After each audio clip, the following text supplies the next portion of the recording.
Hello everyone, मैं शुभा शर्मा स्वागत करती हूँ आप सभी लोगों का आपके अपने चैनल जीएस बाय शुभा में। तो कैसे हैं आप सभी लोग? मैं आशा करती हूँ आप सब लोग बहुत ही अच्छे होंगे, एकदम स्वस्थ होंगे। तो चलिए अब आज की जो हमारी ज्योग्राफी की क्लास है अब हम उस पर आते हैं। तो जैसे कि आप लोगों को पता ही है, ज्योग्राफी में हम वर्ल्ड ज्योग्राफी पढ़ रहे हैं और वर्ल्ड ज्योग्राफी में भी जो हमारा टॉपिक चल रहा है वो चल रहा है लिथोस्फीयर यानी कि स्थलमंडल। स्थलमंडल के अंदर हम भूकंप यानी कि अर्थक्वेक के बारे में पढ़ रहे हैं। तो आज हम क्या पढ़ेंगे? अर्थक्वेक के बारे में काफ़ी कुछ हम जान चुके हैं। जिन लोगों ने पहली क्लासेस नहीं ली हैं तो प्लीज़ आप उन क्लासेस को ज़रूर कीजिएगा। तो आज हम क्या पढ़ेंगे? आज हम केंद्र के बारे में पढ़ेंगे कि भूकंप में जो केंद्र होता है, केंद्र जो शब्द होता है वो क्या होता है, किस तरीके से केंद्र शब्द का इस्तेमाल किया जाता है या उसमें क्या क्या बातें होती हैं। ठीक है, एग्जाम पॉइंट ऑफ व्यू से जो भी इम्पोर्टेंट होगा हम उसको आज कवर करेंगे। ठीक है, जितना हो पाएगा उतना, बाकी का नेक्स्ट क्लास में। चलिए, तो केंद्र क्या होता है? तो केंद्र क्या होता है कि भूकंप के उद्भव स्थान को उसका केंद्र कहते हैं।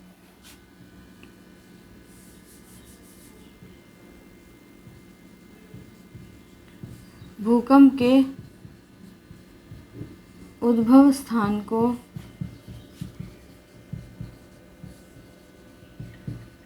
उसका केंद्र कहते हैं। मतलब जो अर्थक्वेक है, जो जहाँ से उद्भव होता है उसको क्या बोलते हैं? भूकंप, उसका केंद्र बोलते हैं भूकंप का।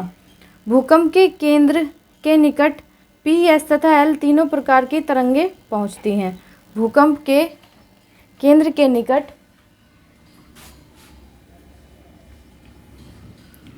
भूकंप के केंद्र के निकट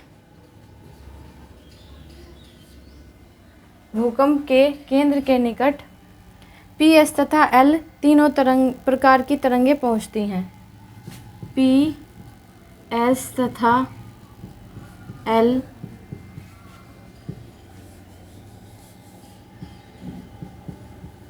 तीनों प्रकार की तरंगे पहुंचती हैं।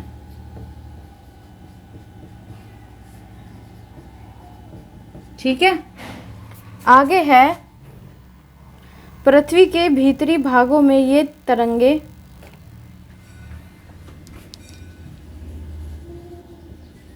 पृथ्वी के भीतरी भागों में ये तरंगे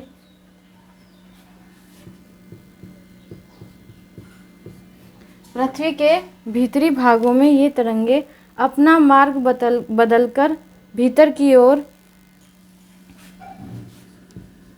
अपना मार्ग बदलकर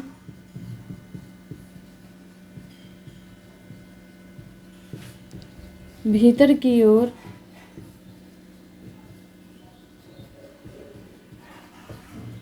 क्या कर अपना मार्ग बदलकर भीतर की ओर अवतल मार्ग पर यात्रा करती हैं। अवतल मार्ग पर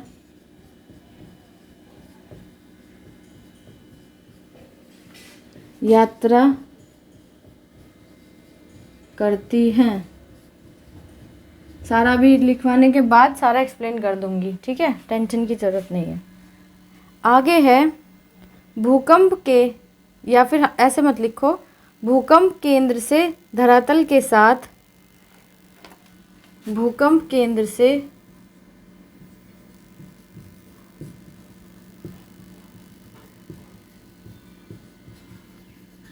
धरातल के साथ भूकंप केंद्र से धरातल के साथ 11,000 किलोमीटर की दूरी तक 11,000 किलोमीटर की दूरी तक, कहाँ तक? 11,000 किलोमीटर की दूरी तक पी तथा एस तरंगे पहुंचती हैं। पी तथा एस तरंगे पहुंचती हैं। क्या होती हैं? पी तथा एस तरंगे पहुंचती हैं। केंद्रीय भाग पर पहुंचने पर एस तरंगे लुप्त हो जाती हैं।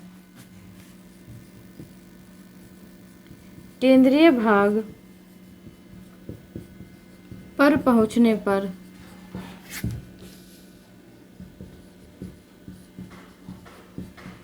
एस तरंगे लुप्त हो जाती हैं। क्या हो जाती हैं? लुप्त हो जाती हैं। और पी तरंगे अपरिवर्तित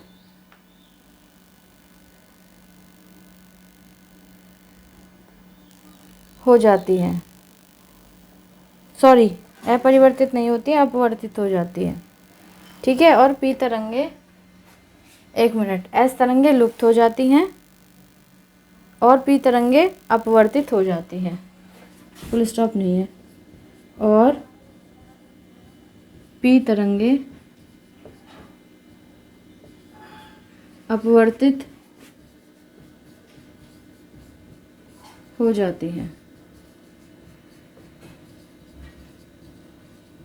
ठीक है। आगे इसमें क्या बताया गया है? आगे बताया गया है कि इस कारण भूकंप के केंद्र से 11,000 किलोमीटर के बाद इस कारण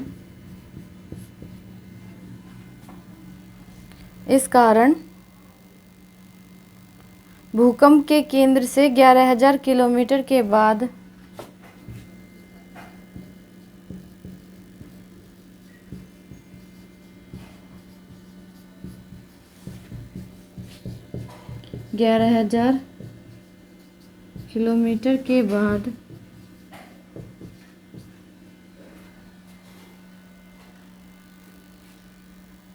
लगभग 5,000 किलोमीटर तक कोई भी तरंग नहीं पहुंचती है। लगभग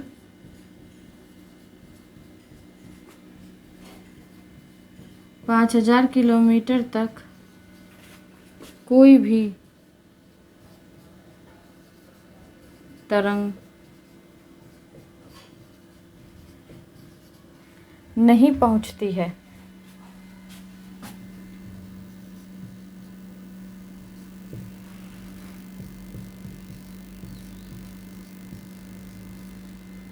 नहीं पहुंचती है। इस क्षेत्र को छाया क्षेत्र कहा जाता है। इस क्षेत्र को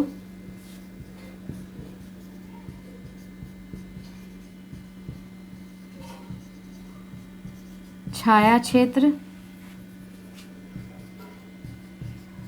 या इंग्लिश में बोले तो शैडो जोन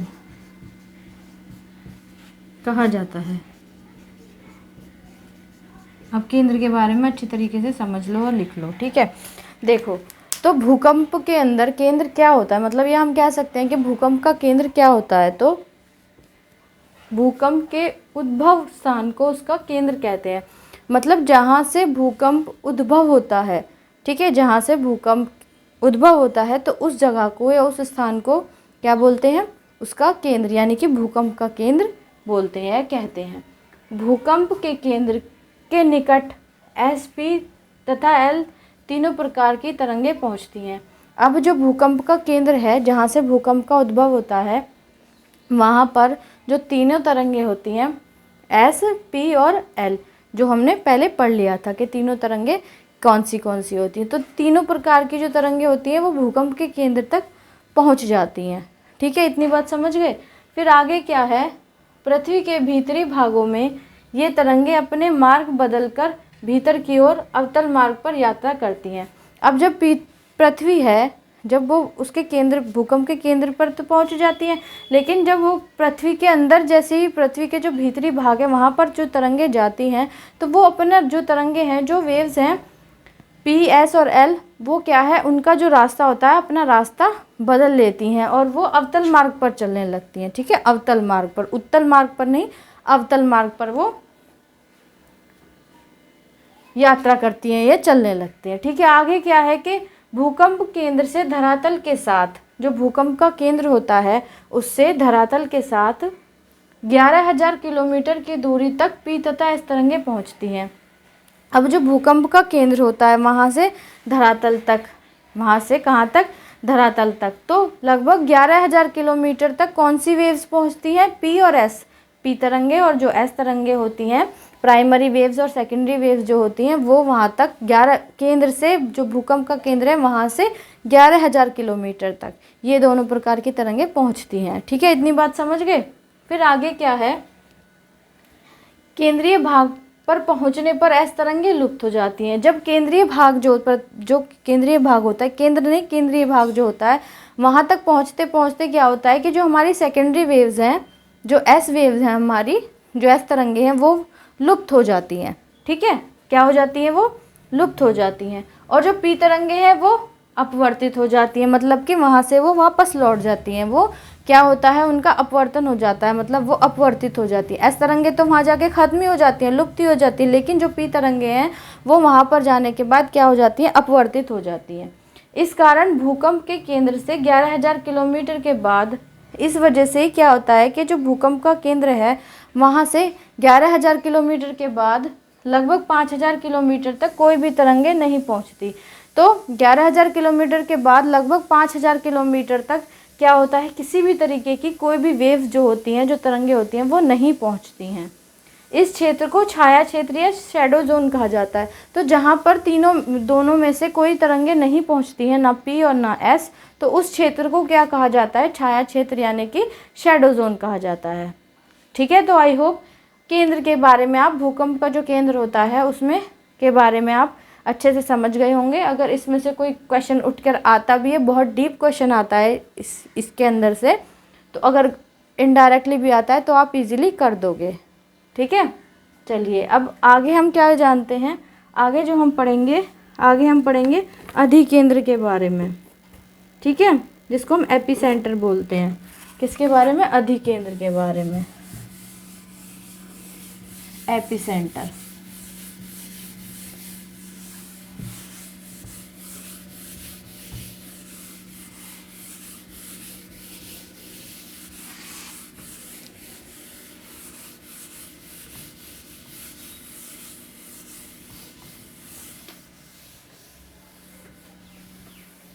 चलिए अब हेडिंग डालते हैं अधिकेंद्र।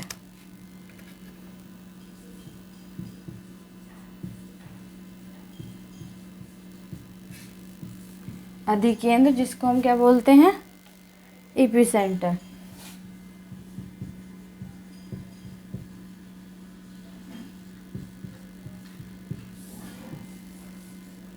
चलिए अब एपिसेंटर क्या होता है, भूकंप के केंद्र के ठीक ऊपर पृथ्वी की सतह पर, कहाँ पर, भूकंप के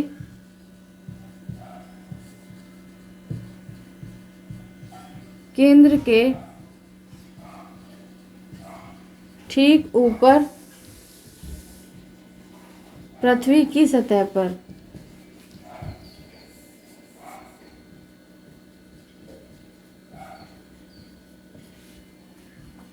कहाँ, भूकंप के केंद्र के ठीक ऊपर पृथ्वी की सतह पर स्थित बिंदु को भूकंप का अधिकेंद्र कहते हैं।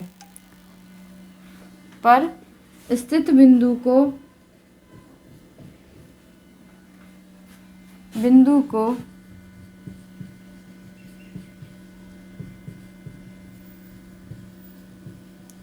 भूकंप का अधिकेंद्र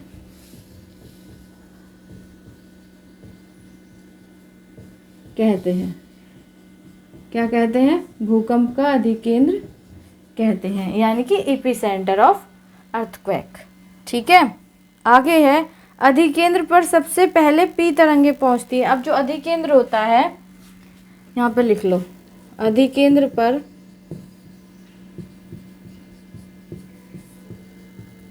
सबसे पहले पी वेव्स, मतलब कि जो प्राइमरी वेव्स होती हैं, पी तरंगे पहुंचती हैं। ठीक है, ये पूछा भी जा सकता है, क्वेश्चन पूछा गया है क्योंकि ये। ठीक है, तो अधिकेंद्र के बारे में आपको पता चल गया। देखो अधिकेंद्र क्या होता है कि जो भूकंप केंद्र है, जो भूकंप केंद्र है उसके ठीक ऊपर, उसके जस्ट ऊपर जो अर्थ की, जो हमारी पृथ्वी है उसकी सतह पर, उसके सरफेस पर जो स्थित एक बिंदु है उसको भूकंप का अधिकेंद्र यानी कि एपिसेंटर कहते हैं।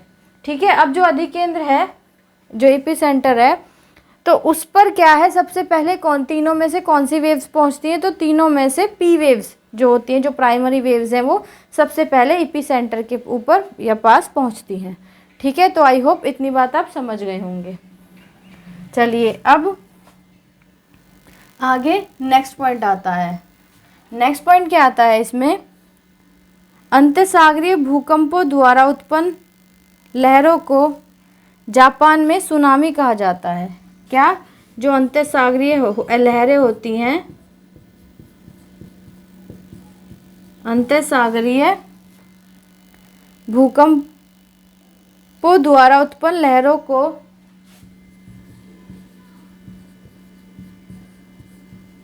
भूकंपों द्वारा उत्पन्न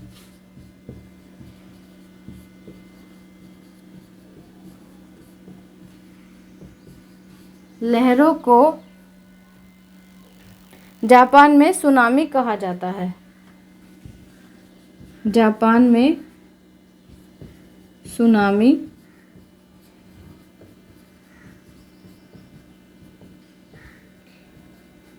कहा जाता है। देखो, अंतःसागरीय भूकंपों द्वारा मतलब कि जो सागर है, जो ओशियंस हैं, उनके अंदर मतलब उसके नीचे जो भूकंप होता है, भूकंप उसके नीचे जो अर्थक्वेक आता है, तो उसके द्वारा जो लहरें उत्पन्न होती हैं, जो लहरें उत्पन्न होती हैं अंतरसागरीय भूकंपों द्वारा, तो उसको जापान के अंदर सुनामी कहा जाता है। क्या बोलते हैं ना, सुनामी आ गई, तो वो कैसे, कौन से जो किसको कहा जाता है सुनामी, कि जो अंतरसागरीय जो भूकंप है, मतलब जो सागर है, जो ओशियन है, उसके अंदर जो अर्थक्वेक आता है, उससे जो लहरें हैं समुद्र की, वो जो उत्पन्न होती है, तो जापान में उनको क्या बोलते हैं, जापान में उनको सुनामी बोलते हैं। ठीक है, तो इतनी बात आप समझ गए होंगे। चलिए अब इसमें नेक्स्ट पॉइंट पर आते हैं। इसमें नेक्स्ट पॉइंट क्या है, जिन संवेदनशील यंत्रों द्वारा भूकंपीय तरंगों की जिन संवेदनशील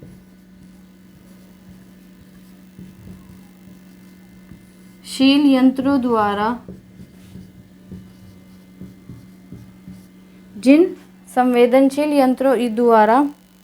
भूकंपीय तरंगों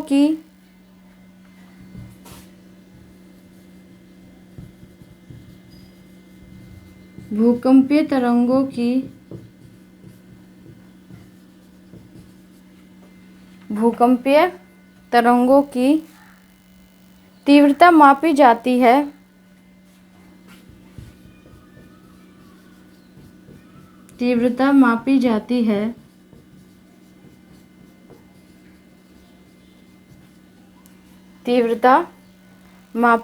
है,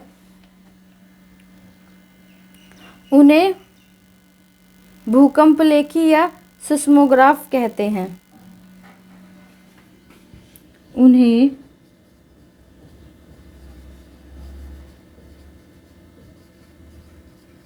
भूकंपलेखी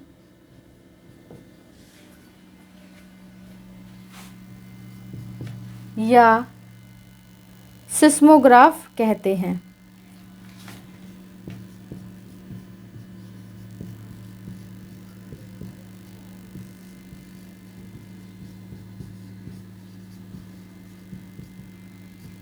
ठीक है,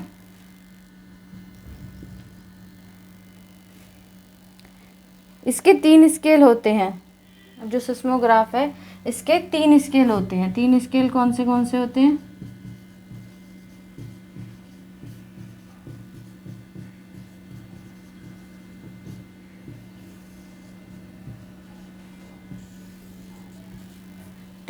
कौन से होते हैं, तो पहला स्केल है रॉसी फेरल स्केल। क्या है, रॉसी फेरल स्केल। ठीक है, दूसरा है मार्केली स्केल,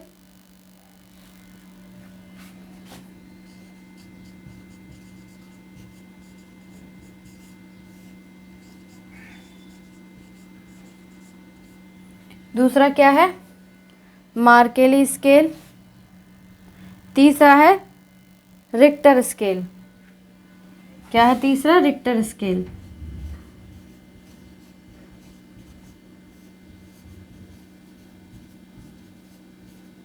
ओके, क्या है तीसरा? तीसरा है रिक्टर स्केल।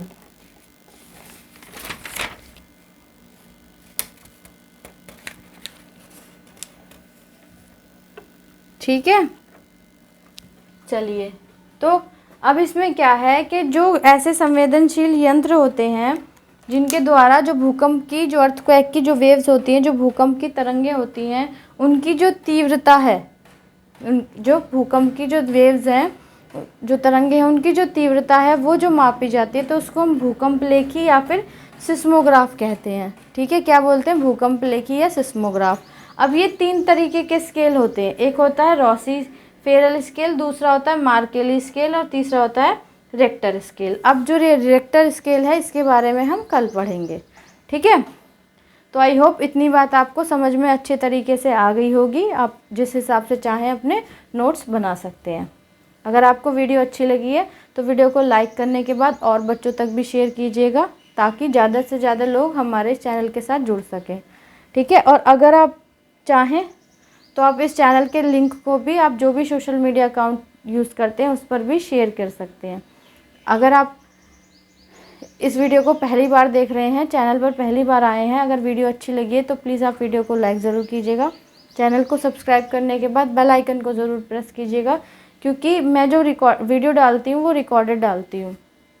तो जब मैं वीडियो अपलोड करूँ आप लोगों तक नोटिफिकेशन आए और आप लोग अपनी पढ़ाई को अच्छे तरीके से कंटिन्यू करते रहें।